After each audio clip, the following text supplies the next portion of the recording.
Hey guys, welcome back to the channel. Tonight, I know I say this every video, but I actually do have something different tonight. I had a request for someone wanting to know how I got into the industry, and it occurred to me, I've made videos on how other people should get into the industry, but I've never actually done a video on my backstory. So tonight, you're in for a treat, you get my backstory. So believe it or not, I actually started in the banking industry. I went to college for business. My dad was in the bank consulting industry, and I was gonna go be like dad, make lots of money, and spent about, I think it was about 5 years in the banking industry before I realized that suit and tie, not a fan. No tattoos, not a fan. You gotta shave your face clean every day, not a fan. And you're stuck in an office all day, not a fan. So banking wasn't going to work. I had been drawn to the construction industry since I was a little kid. Believe it or not, my first word was backhoe. I'm not shitting you at all. My first word was backhoe. My great grandfather worked in the gas fields down in Texas, so I grew up around heavy equipment and always had a fascination with it. So after the banking industry, I knew I didn't want to be in an office, so I went and dabbled around in some other areas. I spent some time in the landscaping industry. I actually moved to Texas, back where I'm from, started my own landscaping company that morphed into window cleaning.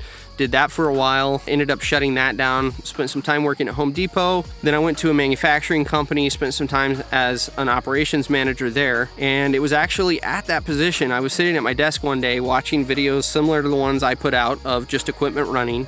And I kind of just had the epiphany, like, this is what I want to do with my life. This is it. I've always wanted to do this. I've just never gone out and taken the leap to do it.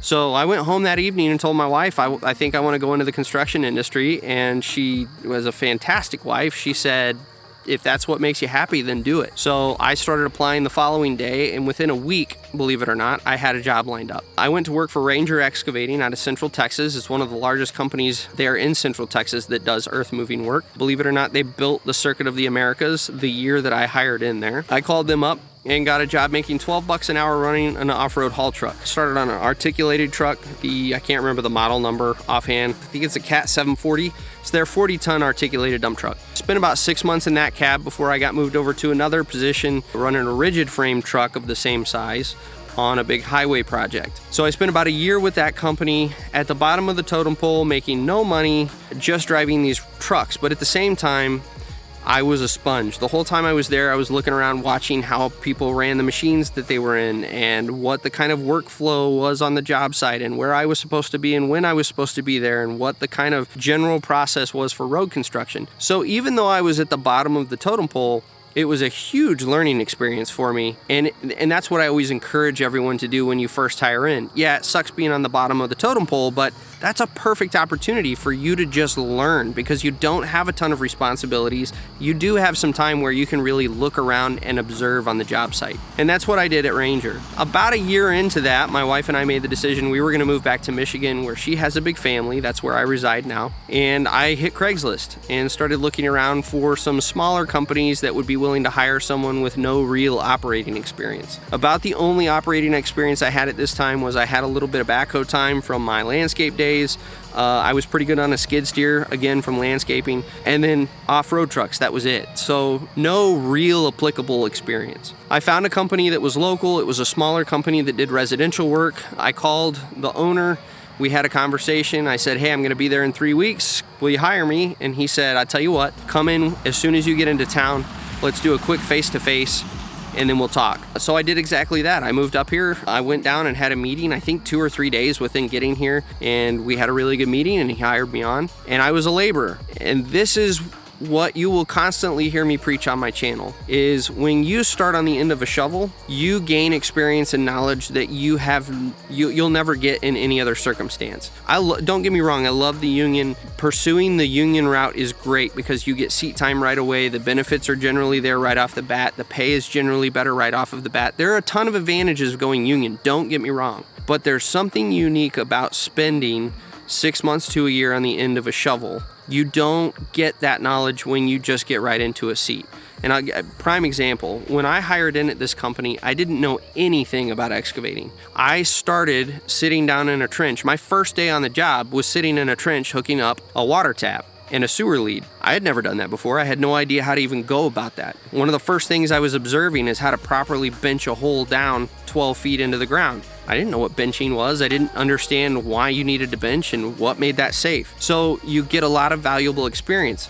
Another area that's really great is your view looking down from the machine is far different than the view looking up from the bottom of the trench. So with no shovel time under your belt, you can look down into a hole and think you've got it benched perfectly safe. The bottom of that trench is perfectly flat. Oh my gosh, you're just an awesome operator. In reality is when you get out of the seat and you go down in that hole, you're gonna realize, oh, that bank over there looks a little unstable and the bottom of this trench is not even close to being even, and my labor has about 10 minutes worth of shovel work to do. So you get a really unique perspective being on the end of the shovel. That's why I preach that so much, is because I did that. That's the way I started, and I firmly believe that is absolutely the best way to get into this industry. So I spent about 1.5 years with that company, started small on the skid steer, became his primary skid steer operator. Within about 4 to 6 months, I was doing dozer and excavator pretty extensively, and by about 8 to 9 months in, I was his primary dozer and excavator operator. I was going out digging probably 50% of the basements because we had another operator that would work alongside me. We would kind of leapfrog over each other, but I was definitively his primary dozer operator. He got a relatively new D5K. That became my baby. It was always hooked up to my dump truck. I took it out. That was my machine, and that's where I really honed my dozer skills. And one of the things that you're gonna learn in the excavating industry is it's nice to be able to hog material, but where you really make money and where you really get in with your employers is if you can finish grade. Doing residential work is a great way to get good at finish grading because that's all you're doing.